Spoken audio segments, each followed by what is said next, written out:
Can we create or destroy matter? What do you think? Alright, you have all seen the growing of a tree. A small seed changes into a big tree with the branches, the leaves. Do you think if you keep that seed in your room, leave it for say 1 year, 2 years, do you think a tree will grow in your room? You know it won't. Now take the same seed, take it to your garden, plant it in the soil.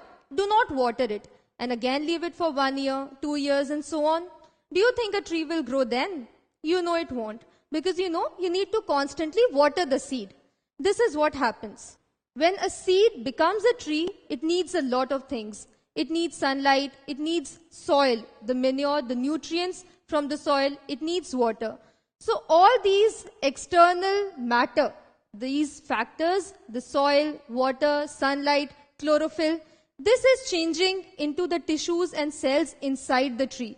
This is how the cells are dividing inside the tree and the tree grows. So one form of matter, that is the soil, the nutrients, the water, is changing into another form of matter. What happens during Diwali? You bring a rocket, you light it, and you see that the rocket goes in the sky and it vanishes. Well, have you destroyed your rocket? That means, have you destroyed matter? Okay. So when you light the rocket, you see sparks, you see pollution, you hear a sound. So you have not destroyed the rocket. Instead, you have converted it into different forms. The forms of pollution, sound, sparks, and so on. So we do not create or destroy matter. Matter can never be created or destroyed. It can only change its form. And this is known as the law of conservation of matter. That is, matter can never be created. It's neither created nor destroyed. It only changes its form. The concept of law of conservation of matter was taken as a specific case of law of conservation of mass by a scientist named Antoine Lavoisier. He said that in any chemical reaction, so this is a chemical reaction, so you take a substance KCl and this is a solution AgNO3, that is silver nitrate solution. It initially weighs 300 grams. Now, you pour the KCl in this AgNO3 solution.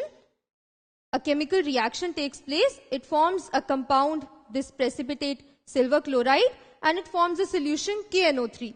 You'll notice that it again weighs 300 grams. So in any chemical reaction, mass is always conserved. It is neither created nor destroyed in a chemical reaction. This is true for all chemical reactions. So if you have calcium carbonate, it weighs 100 grams. So experiments show that the amount of calcium oxide which is formed is 56 grams and the amount of carbon dioxide which is released is 44 grams. So in any chemical reaction, the mass, so you get 56 plus 44, which is 100.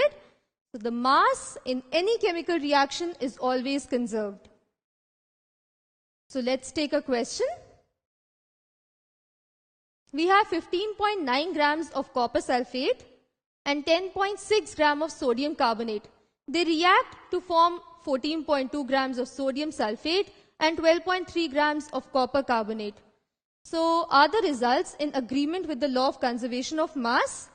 Let's just take the reactants and the products one by one. So we have 15.9 grams of copper sulfate and 10.6 grams of sodium carbonate. Let's add them.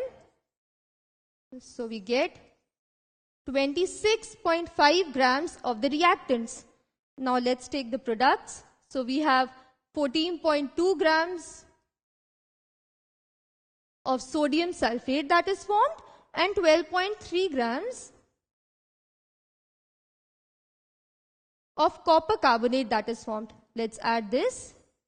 So we get 26.5 grams of the products.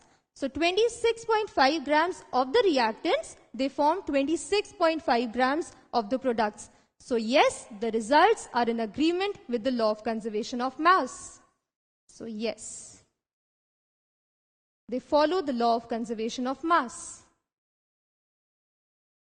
The ancient Greek philosophy says that nothing comes from nothing. That is, nothing new is created, nothing is destroyed. Everything just changes its form. So this is the law of conservation of matter.